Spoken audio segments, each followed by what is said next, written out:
Portraits are tricky. For most of the self-taught or trained artists out there, portrait making is a challenge. Even if artist manages to pull off a technically precise portrait, it may still lack emotions or character or the so-called life.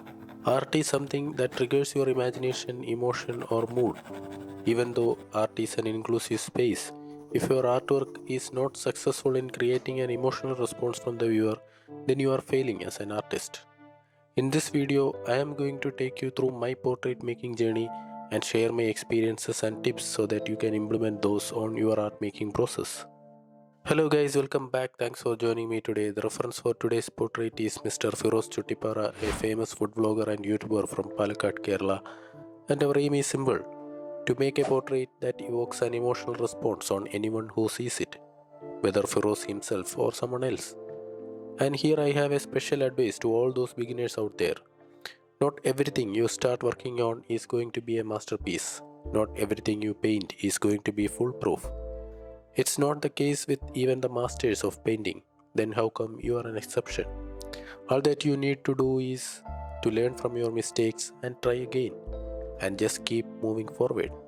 With that being said, let's just dive into the stepwise process of making this portrait.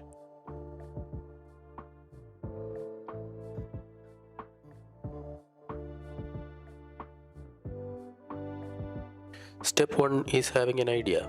This is kind of a pre-production for your painting, or it can be called planning. Planning is half the work done. Planning includes everything: the references to choose upon, the background, the lighting, the approach and style in which you are going to create it, etc. For example, if you want to create a face in a minimalistic monochromatic style, it may look like this. Whereas, if you want to create a contemporary looking portrait with some figurative background works which add to the mood of the painting, it may look like this. Some say spontaneous realism works are unplanned. It's like saying that you don't need a sketch to start your painting. Both are highly underrated misunderstandings prevalent in the art world. And that brings us to the next point, that is sketching the painting.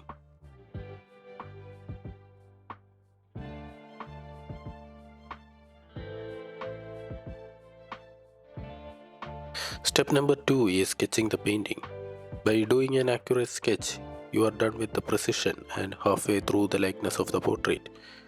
Artists use various methods to sketch their works, and it usually depends upon the size of the painting.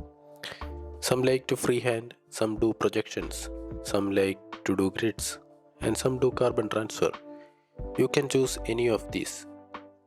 There is a teaching that starting from a sketch will make your portraits less expressive. I really have no comments on that. It may be because I am yet to reach that stage of expressive portrait making. But for beginners, I definitely recommend starting painting from a sketch. There are some artists who do basic Loomis head with brushstrokes on blank canvas just before starting to paint to establish the precise position of basic facial features. For me, it still counts as a freehand sketch by using Loomis method.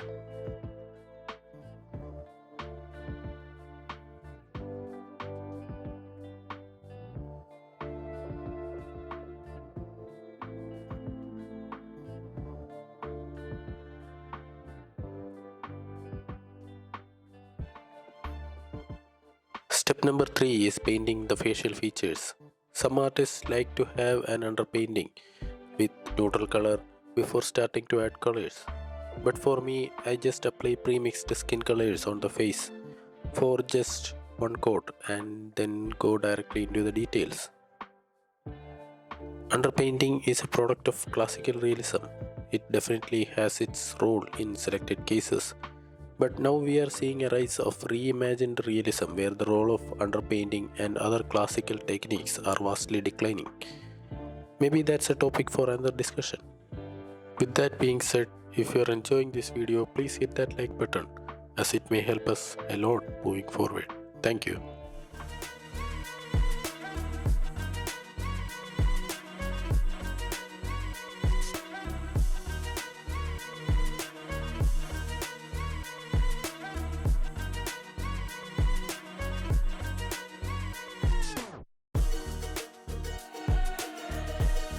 Step number 4 is painting the background. Lately, I am using expressive faces, which goes well with the reimagined background for my contemporary portraits. It may just be a phase in my artistic life, but I feel that emotionally charged faces that looks straight in the eyes of the viewer somehow has the capability to elicit a much stronger response from the mind of the viewer. The village backdrop and the natural beauty of Palakkad helps giving a grounded feel to Firoz videos. I wanted to convey the same feeling with my painting, so I chose a reference showing the Palakkad town railway station as the background. An artist is always fascinated by the shapes and structures, and the main distinguishing feature of a railway station, railway tracks, or trains is that they are all elongated rectangular shapes, and that makes railway stations ideal places to learn one point perspective and foreshortening. Here also the entire railway station and the figures in it are done in one point perspective, eye level being 6 feet from the ground and vanishing point near the pillar in the right hand side of the painting. All the figures in the painting are also foreshortened accordingly.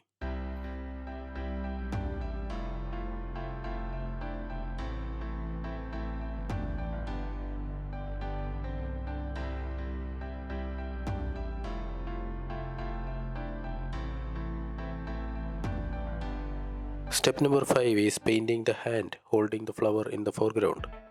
Including a hand holding the flower in the left hand side of the painting was a compositional choice that I chose only for this painting and not applies as a general rule in the contemporary portraits.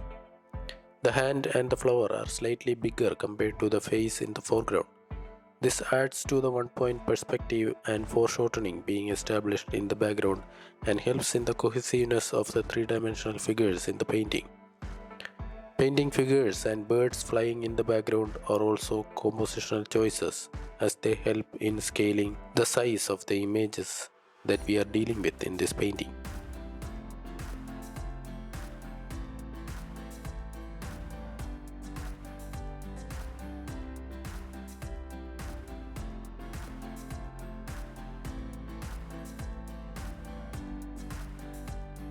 Sixth step is painting the hair. For some unknown reason, I like to paint the hair last. I don't paint individual hairs in the realistic approach, but make it a point to capture the texture of hair, the style of combing the hair, silhouette that the hair makes, and highlights. Hair is difficult to pull off and time consuming, but patiently establishing the above mentioned features in a layered approach will take you a long way in portrait making skills.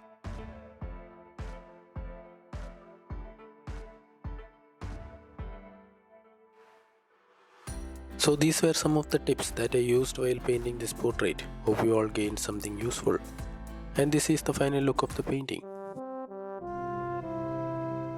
If you find this video helpful, please share it in your groups and don't forget to subscribe for more content like this. And if you enjoyed watching this, here is a video that I think you should watch next. That's all from the video guys. See you all in the next. Till then, take care and bye bye.